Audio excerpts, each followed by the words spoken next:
Hi అండి, hello, నమస్తే. అందరూ ఎలా ఉన్నారు? ఓనర్ welcome to Surekha kitchen and blogs. అందరూ ఎలా ఉన్నారు? ఏంటి సమ్మర్ వెకేషన్స్ ఎలా ఎంజాయ్ చేస్తున్నారు? నేను హైదరాబాద్ వచ్చానండి. పిల్లల్ని వాళ్ళ అమ్మమ్మ వాళ్ళ ఇంటికి తీసుకువచ్చాను.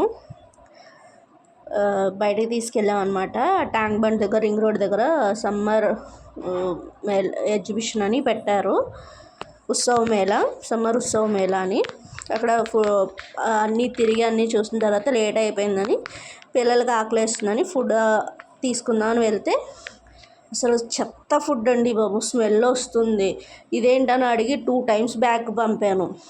అడిగితే వాళ్ళు టేస్ట్ చేయరంట. పైగా నేను అబద్ధం చెప్తున్నానంట. ఎవరికి లేదు, నాకు ఒక్కదానికే వచ్చిందంట స్మెల్. చెత్త వరస్ట్ అండి. అసలు ఎందుకు తీసుకున్నామా అనిపించింది. పైగా కాస్ట్ వచ్చి 100 rupees ఒక్కో ప్లేటు. అసలు ఏమైనా న్యాయం ఉందా అండి? ఇచ్చేది కొంచెం క్వాలిటీ ఫుడ్ ఇవ్వాలి కదా. ఈ ఎగ్జిబిషన్కి వెళ్తే మాత్రం ఫుడ్ మాత్రం